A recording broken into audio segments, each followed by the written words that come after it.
Krishna Krishna, Hare Hare, Hare Rama, Hare Rama, Rama Rama, Hare Hare, Hare Krishna, Krishna Krishna, Hare Hare, Hare Rama, Rama Rama. Hare Krishna, I'm Rajarsi Dasa. Welcome to Hare Krishna today. On today's program, I have a special guest with me, His Grace, Prabhupada Dasa. Prabhu, welcome to the program. Thank you. It's great to be here. Hare Krishna. Actually, today we're in studio and it's a very auspicious day. It's the day that Srila Prabhupada arrived in America. Now here we have a direct disciple of His Divine Grace, Srila Prabhupada, and his name, Prabhupada Dasa, the real servant of Srila Prabhupada. Prabhupada Dasa, Prabhu, please tell us something about your encounter. Srila Prabhupada came to America, and that was long ago. When was that you came in contact with him? Please tell us something about that. Srila Prabhupada arrived in America in 1965, in September, and it was a very, very challenging effort. He had no resources externally. He just had the order of his spiritual master. And it wasn't until about 10 months later that the mission of Hare Krishna actually began to take root, when Srila Prabhupada came to the Lower East Side. In my own case, I had a great good fortune of actually living just a few blocks away from the first temple in the Lower East Side. And I was on East 9th Street, and the temple was on Second Avenue. And so it was natural for me to encounter the beginning of the mission, because Srila Prabhupada was chanting the Hare Krishna Maha Mantra in a park called Tompkins Square Park. And that was just where I lived, just about half a block away from that park. So I was always going in that park. So I remember seeing the first kirtans where Prabhupada was introducing the chanting of the Hare Krishna Maha Mantra. Hare Krishna, Krishna Krishna, Hare Hare, Hare Ram, Rama Rama, Hare Hare. Give the us Western world. Give us a little picture of yourself. What were you, a professional, a hippie? What were you? What was your appearance? I was what you would call a hippie. There are hippies of different types. I was a particularly confused specimen of hippies, and the drug LSD was very much in circulation at that time, and I don't know if the viewers know what that was, but it's a drug that it's called a hallucinogen, so it makes you imagine things and you see visions, and it affects the mind. Psychedelic, it's called. And Srila Prabhupada had many early followers. When he came to the Lower East Side, he was surrounded by such hippies who were under the influence of this particular hallucinogen. And so it was quite an encounter. A great holy man coming from the most holiest place in India, Sri Vrindavan Dham, the land of Krishna, coming into the belly of the beast, you might say, from the Lower East Side, where all these very, very unusual people were congregating. But the good thing about the hippies is that it was a window of opportunity for Srila Prabhupada, because they were not only willing to sit and listen like armchair philosophers, but they were actually prepared to experiment. Just like they were experimenting with LSD, they were willing to experiment and follow the prescription that Srila Prabhupada was giving them, how hippies can become happies, how they can actually change their consciousness. So we were very open-minded, and Srila Prabhupada took advantage of this window of opportunity, and somehow Krishna arranged that he was just there at that time. And so many, not that all the first followers were hippies, there were some very respectable people as well, but especially at the very beginning, that was what was happening. That was the scene, as the hippie movement. What was your early perception of what Srila Prabhupada came to teach? How did you receive that, or how did you process, what he wanted or what he came to do? Well, unfortunately, there were other hippies and more or less hippies that were able to appreciate Srila Prabhupada a lot more than I could, but we all shared was a sense of fascination, at least. Srila Prabhupada, to some, and I guess to myself also, he looked like a Buddha, like a Lord Buddha or something coming. We were looking for far out people and far out teachings, and there was so much going around the Lower East Side. Many hippies were reading the Tibetan Book of the Dead. But in the case of Srila Prabhupada, we had someone who, unlike many of the Western teachers, he was a real Swami. His name was Swami Bhaktivedanta before he had that title of Srila Prabhupada. We called him the Swami, Swamiji, or Swami Bhaktivedanta. The first temple was known as Swami Bhaktivedanta's Storefront Temple. That's what it was called. And he was a Swami not just by the word, but that was one thing that was very fascinating about him, that he was really original. He's another spiritual leader at the time. He called Srila Prabhupada the Ancient One.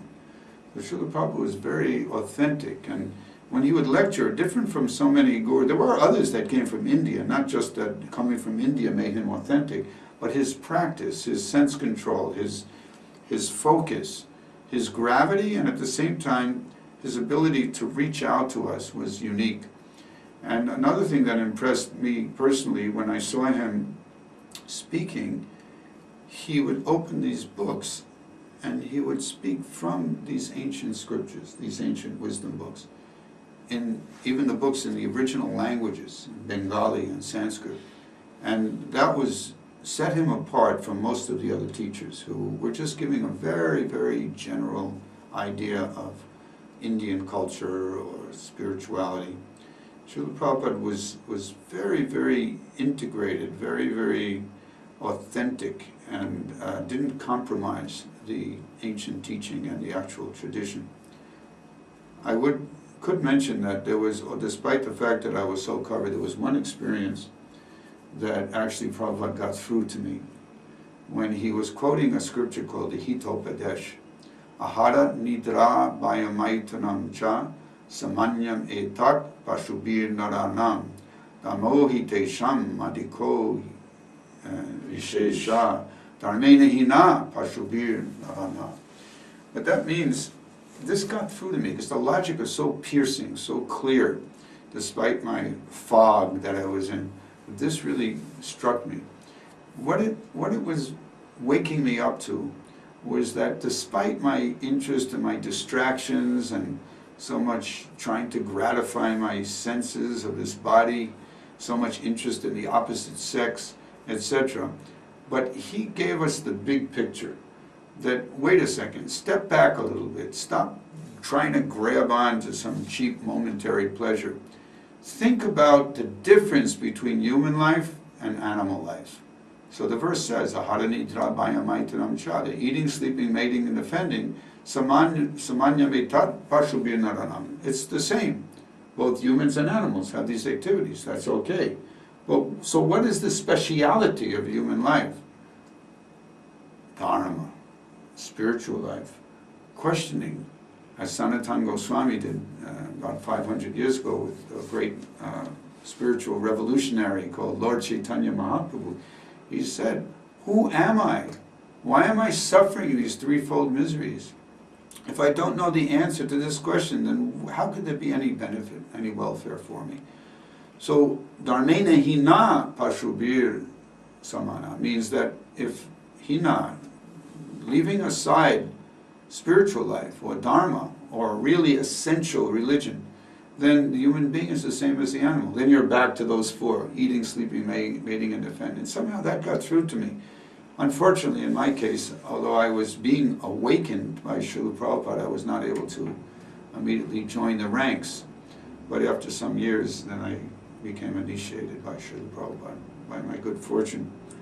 And this is a very, very fundamental, and it's like a wake-up call. Srila Prabhupada had such a, I mean, at least from reading my first book, Bhagavad Gita as it is, he had such a forceful presentation about the purpose of the human form of life. Now, for people in America, they just wanted to enjoy, they wanted to be happy. Now, how do you see Srila Prabhupada's teaching purpose of human life to people who just wanted to be happy? How Srila Prabhupada communicated his, this grave message in such an atmosphere? Well, he didn't say so much. There were certain restrictions: no meat eating, no illicit sex, no intoxication, no gambling. This was shocking to many of us.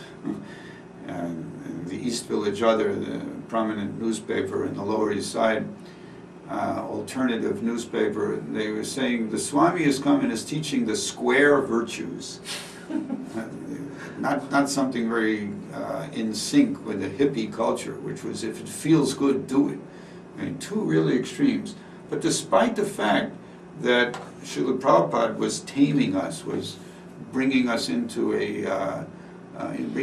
line and clearing away our sinful activities and our unwanted attachments, at the same time he was giving us so much joy. His very presence was nectar, as we say. He had the most wonderful sense of humor. I've experienced that myself sometimes. And he also was so loving and so affectionate. It didn't take long for someone to realize that the Swami really cared about us. In my own case, despite my strange appearance and unkempt, state, he was anxious for me to come and join. He was willing to take me in.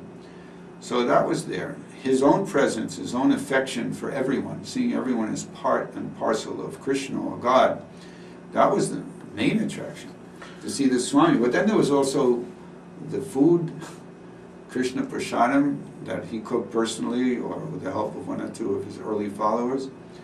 There was also the chanting and the general, truly mystical atmosphere that came out of the original Vedic culture that Srila Prabhupada was bringing.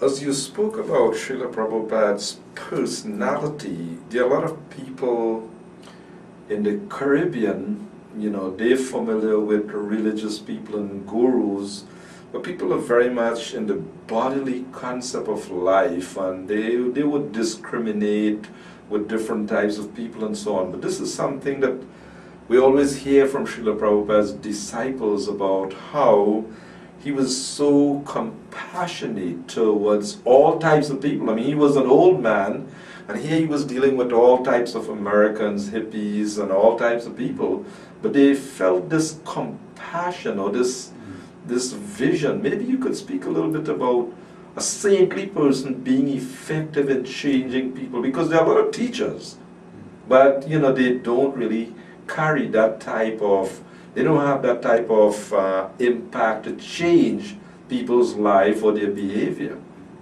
Yeah, Srila Prabhupada, he was a spiritual revolutionary in the sense that he was criticized in India that how can you go to America, especially these hippies, and initiate them into the cult of chanting Hare Krishna and spiritual life, even make them Brahmins. This was a great challenge.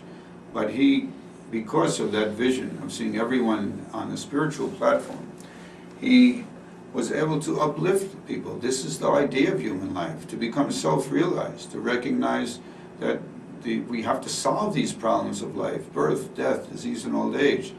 So how do we solve them? By understanding I'm not this body, by understanding I'm eternal, and by seeing us like that, not just theoretically, but actually seeing and perceiving everyone as part and parcel of his most beloved Lord Sri Krishna, the Supreme Personality of Godhead.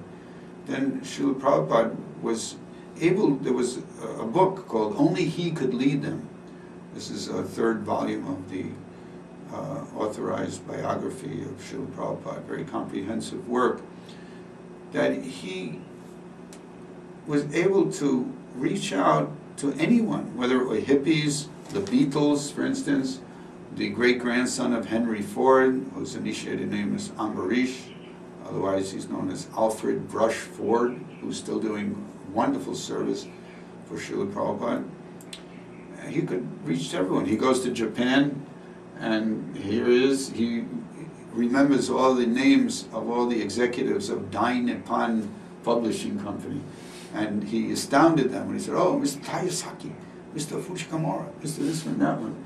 And he was able to reach out to them and negotiate a darn good deal for printing his millions of magazines, Back to Godhead magazine, and the big Krishna book, which is a summary study of the 10th section of the Bhagavad Purana, Srimad Bhagavatam.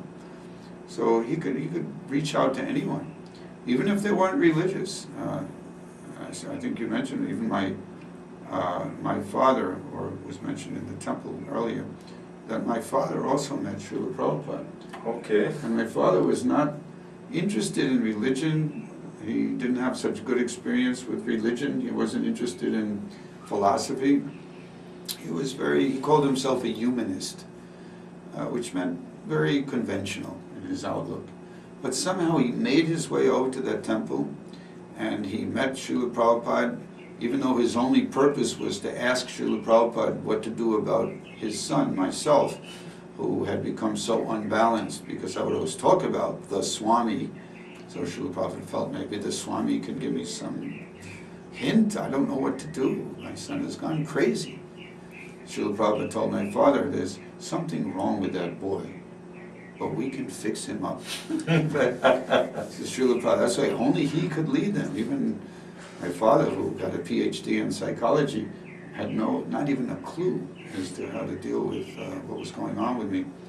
So Srila Prabhupada was so merciful and compassionate and tolerant. Titikshashva, karunika, the scriptures say. One should be titikshashva. How could you be very merciful if you can't tolerate? So only he could lead them. It doesn't mean that because he came from India, or because he knew the Vedas, or because he knew Sanskrit, or because he had so many, he was a great cook. Not exactly those abilities that he had, but because he was so advanced in the spiritual qualities that he was able to subject himself to complete chaos, complete unpredictable behavior on the part of such strange people, strange young people. Because he saw us as spirit souls, and our only qualification was that we were disgusted with materialism. Although we wanted to have our cake and eat it too.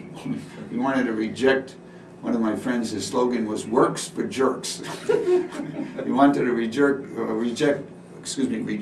working for a living, and we still wanted sense gratification. So Srila Prabhupada brought us the rest of the way, saying rejecting materialism doesn't mean that you're against corporate culture and you don't want to follow the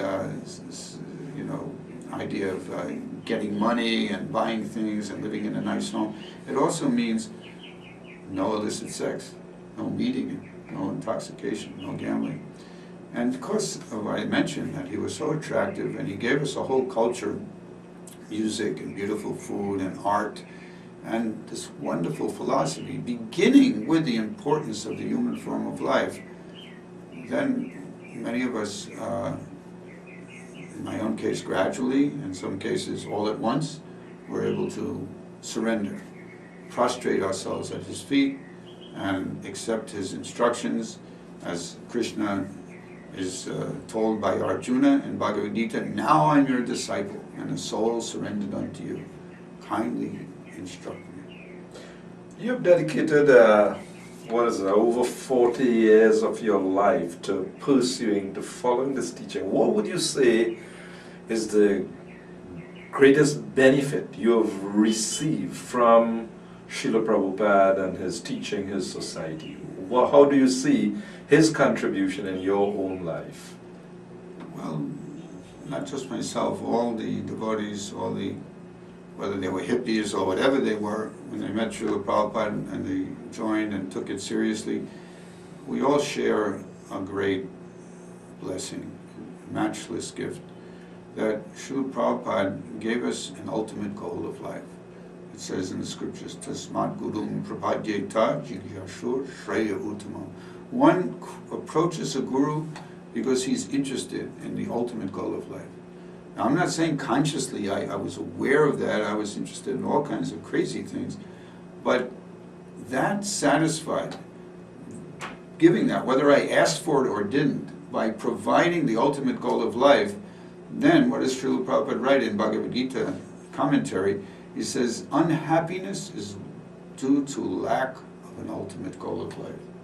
So if we can answer these basic questions, the ultimate goal of becoming self-realized, of becoming liberated from this illusory, external, bodily conception of life, even the hope that someday, or even in a future lifetime, I'll attain that, is a source of great satisfaction. Not just for me, for anyone who's at all following Srila Prabhupada. That's what that deep, how should we say, that deep satisfaction, that deep confidence that we are going back to home, back to Godhead, we're going to the spiritual world, we'll be free from this merely virtual reality of the material world, this unreality. And also that in the spiritual world, it's not just a white light and we give up our identities. If we really look at the Bhagavad Gita, Prabhupada wrote Bhagavad Gita as it is, then we take Krishna's words for what they are. That we're all eternally individuals. Even after liberation, devotional service continues. And it's not just all merging into all one light. We retain our individuality, but free from the false individuality of identifying with these false material designations. So Srila Prabhupada gave us that wonderful sublime goal, and he gave us the methodology, the way to come. At one point he said, you can eat your way back to home, back to God, just by taking Krishna Prasadam. He established the Sunday love feast. Today happens to be Sunday. So we had a wonderful, wonderful feast today. It's not so difficult. It just takes a little appreciation, a little sincerity, and a careful, continual study of the many books that Srila Prabhupada left us. And then he saved me, and he, in every sense. The world is in such a chaotic situation today, despite all the advancement in science, technology, and what have you. Such a turmoil all over the world. So, you know, as individuals living in the world today, you know, what could we do to possibly bring about some inner peace, some inner happiness, and, you know, because, you know, we don't seem to have a system overall that, you know, people can follow, and, you know, because the governments are themselves very chaotic, people become disenchanted. Yeah, I totally agree, and I think anybody with even half a brain would agree that the world is in an extremely continuing chaotic state. Wars are going on years after years after years. No one knows why the war is going on. No one knows who's the enemy, who's the friend. Everything's upside down, inside out. Some people say we're going into an Orwellian nightmare. So the panacea is not the external. I admire, there are many people that are very astute. You can see in the alternative media, there are many people that really could see how they're being cheated, how the world is being manipulated, and how, etc., etc. But I don't see any of these political commentators with any solution. They may see the problem in the world, but they don't see it deeply enough. The problem of the world is due to a lack of self-realization. And how can I embark upon this path? Well, the panacea is simply chanting the holy names. That may seem far-fetched, it may seem so removed. Like my poor mother, she told me, she said, son, your movement, this Hare Krishna, is so irrelevant. There are so many problems in the world. All you talk about is death and reincarnation and things like that. Well, that's part of self-realization. The late Catholic theologian Thomas Merton, has stated that Srila Prabhupada's Bhagavad Gita as it is so welcome because it gives a metaphysical basis, or we say ontological basis, without which all our protestations for peace and security in the world are just empty verbiage. If we don't know who we are, as Sanatana Goswami has stated, then how could there ultimately be any good? We have to deal with material problems, but on the basis of spiritual understanding. And Srila Prabhupada provided that. Prabhupada, Prabhu, we have just about exhausted our time, but please prescribe something for our viewing audience as I'm to not what, a doctor. as to what they can possibly do to bring about some peace and pleasure in life. What would you like to prescribe? What do you do that you think that they can do to make their life worthwhile on a daily basis? Well, especially being today the 47th anniversary of Srila Prabhupada's coming to the Western world, arriving in America, I think the appropriate, as you say, prescription would be to connect with Srila Prabhupada. The fact that he physically has left this world doesn't mean he's not with us. He even said himself, everything I want to tell you, I've mentioned in my books. So there's Bhagavad Gita as it is, there's Srimad Bhagavatam, there's Nectar of Devotion. There are so many wonderful books, most of which are translations and commentaries of the Puranas and other Vedic scriptures. So I beseech the viewers to connect with Srila Prabhupada through his books and try, there's nothing to lose, it doesn't cost anything, try following his instructions of chanting the holy names, offering all one's food to the Lord, and trying to, in that way, rise above the addiction to any sinful activities and to be able to come to the light. Prabhupada, Prabhu, thank you very much for being on the program.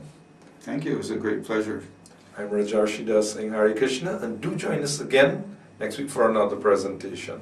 Hare Krishna. Hare Krishna.